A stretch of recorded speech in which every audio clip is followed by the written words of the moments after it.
Imagine, instead of spawning in a normal Minecraft world, we spawn on only one block, which we have to survive from. Watch this episode to find out how I survived 100 days in Minecraft from just one block. Oh, and also my favorite buddy, Mick. Wait! You should really consider subscribing. By the way, who's subscribing right now? Our moms, my daughter, my son, one of your dogs, and I believe you are as well. Well... Oh, I actually don't even think my girlfriend is subscribing. Yeah, so guys, please subscribe. Yeah, subscribe. On the very first day, we wanted to use the time to expand our platform. So you don't knock me off the block again? Sure! Sure! Buddy, I promise I won't knock you off the block again. Yeah, but I am, however, gonna need your help. You need me to jump off the block myself? Yep. Sure, man. The smart viewer out there might think, why would someone normal jump off the block voluntarily? Well, for a start, Mick isn't normal. No. Give it one more try, buddy. Secondly, we needed a smart life hack where we place a block beneath the one block to make sure not to lose any of the blocks and stuff mined from it. You got this, pal? Yeah! Now, we can expand.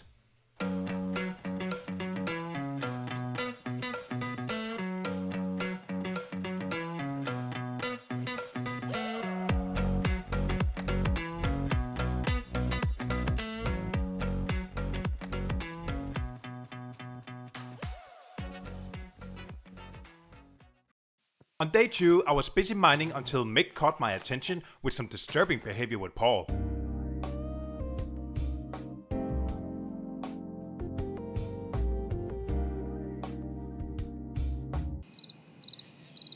Yeah, we decided to make a wood farm so we wouldn't run out of building blocks.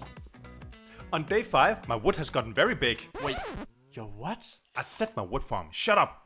Meanwhile, I'm busy with the farm. Mikkel is probably still doing some disturbing stuff with Paul. We spent days 6 to 10 on getting tons of wood from our farm so we can build our mob farm.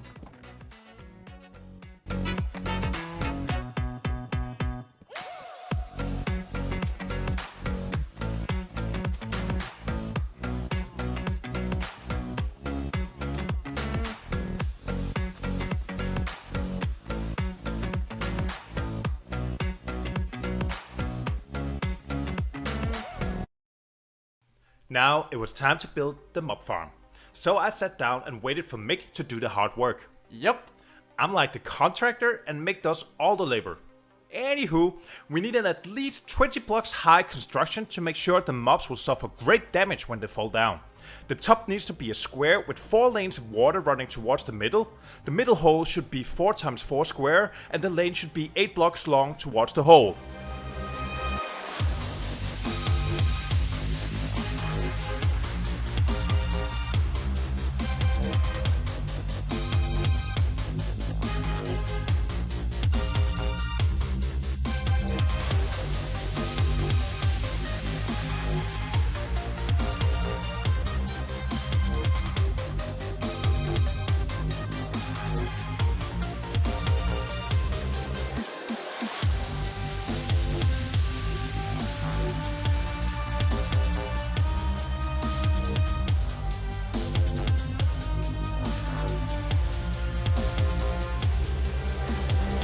Remember to make sure that the closed area is at least 3 blocks high so all kinds of big mobs will spawn.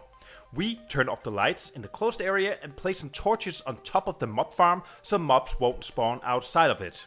Now we'll test it to see if we can get some XP from it. Yay, it works! Thanks, Mr. Lameape, you are amazing! You're welcome, and I know. Yeah, right.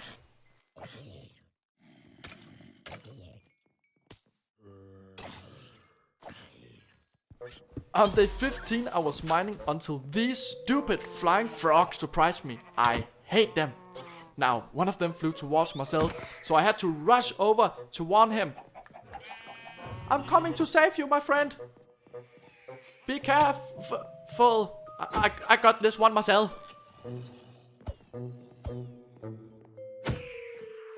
Then I wanted to finish the design for our chest room. And again, I was the contractor, so I was probably out for a hot dog.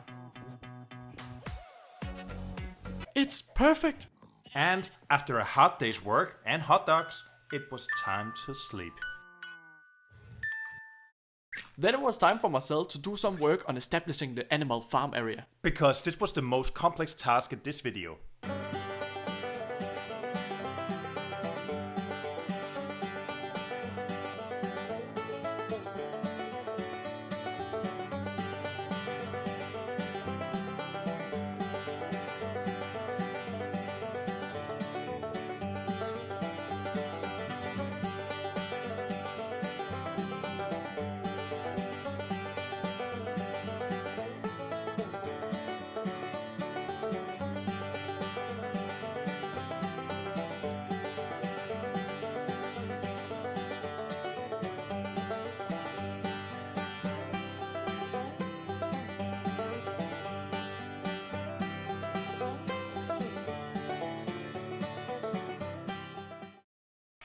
Wow, it looks amazing, Marcel. Yep, I know. Today started with us noticing that one of you guys out there haven't subscribed and like, what the fuck? What Marcel is so kindly asking for is for you who have not yet subscribed, please subscribe. Okay, we can wait. Have you subscribed? You have? Awesome. Let's continue then. It was time to move all the farm animals to our new complex farm area.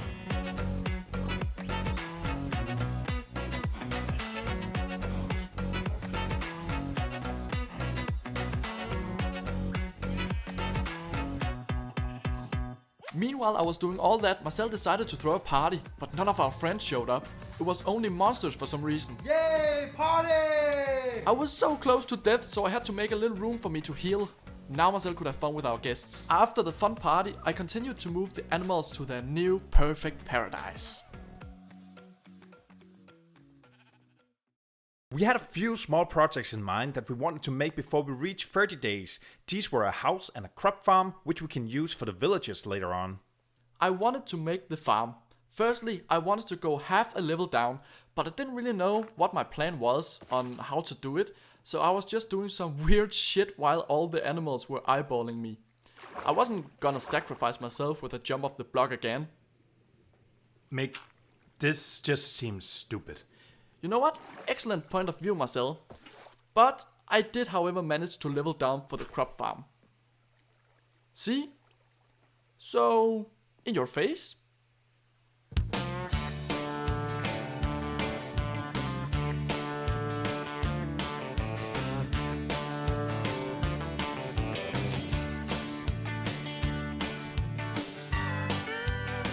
After a little while, I was done with the wheat farm. Next step was the carrot farm, but you get the point. While Mikkel was focused on the farm, I wanted to build a house. I wanted it to be very simple, yet have enough room for our treasures.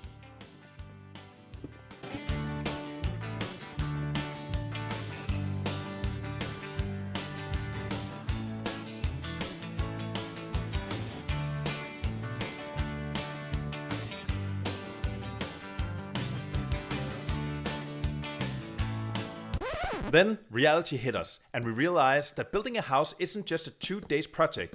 Why the video editor would choose to write day 26 to 28 is a big mystery. Stupid. I farmed wood all night and ended up with this giant bush. That's what she said. I thought it would look very cool if I put it on fire. It got a little warm though. Did it look cool, guys? Well, I for one like a good bushfire. Who doesn't? But the most interesting thing here is what you needed the wood for. You actually made a quite awesome entrance gate for the crop farm. Yeah, I needed the wood That's what she for said. the wall around the crop farm. It actually took some days to finish this. I had a lot of wood. That's what... But not that much cobblestone, which I needed for the stone gates.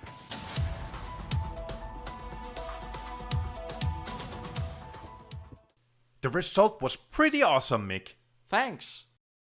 You guys can see for yourself right here. Finally, we were now in the red desert phase where we were able to get villagers from our one block. We spent days trying to get villagers and then, finally, Eric and Tracy showed up to join this video.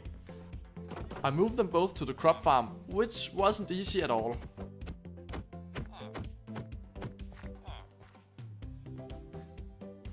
After this, Mick wanted to make them. Yeah, you want more villagers, don't you? Yeah, I was just... Then let me make them. But out of my project. Sure. So, Mick will use carrots for some reason and place some beds around them to somehow turn them on and let them reproduce a brand new baby villager. Nothing is happening. Maybe they need couple therapy? Meanwhile, to our both big pleasure, we entered the Nether phase. Which means... Fiery blazes. And... Scary huge ghasts. And... Killing piglings. And... Angry hoglings. Come on, man, you know what I mean. It means that we could finally get obsidian. Now, is that so hard? That's what she said. Oh my god, don't! Sweet heavenly obsidian, which we needed very soon for our Nether Portal and for the enchantment station. Finally. It was time for us to build the area for the Nether Portal. We decided to put it in a house together with an enchantment station. This took many days but was so much worth it. We actually decided to give it a test run with no agenda at all, and it gave us nothing worth noticing. That's a day lost right there. Hold on. Did you see the creeper spawning in the Nether Portal? Ah, yeah, that's actually local. Marcel had built some shops for the villagers to be parked in, and then he decided that I should open a moving service and start moving our villagers to the individual shop. Beep, beep, beep. It's just easier for me when you do it. But it did take a while though, and if I wasn't there to help, it would be 100 days right there. Yes, of course. Thank you. To get more villagers in the future, we built a love shack for them. So now it's okay to make them, huh? Yes, now it's okay to spread some love. Speaking of love, please remember to spread some love by subscribing, turn the bell on, and please do hit the like button. We were so excited and stood outside for minutes watching the magic happening. The result was amazing. Now we could trade emeralds, gear, crops, well, everything. We decided to try our luck in Nether once again, this time with an agenda. We set out to find the Nether Fortress. After 7 days, we finally found it. We spent 3 days fighting, then harvesting all the loot we could find and scouting back home through the Nether Portal. With the ability to gather XP from the mob farm, and gear from our villager shops, and enchantments from our enchantment station, we could prepare ourselves for the Ender Dragon. But not yet. No, not yet. And tell me again why it wasn't time to prepare for the Ender Dragon? I wanted a melon farm. A melon farm? Yeah, man, we need melons. Your mother need melons, that flat shit. Hey. We needed a melon farm. What we really needed was an iron farm. Once again, the contractor prepared with a view, Jolene, and a hot dog while Mick had to put in the work. Yay!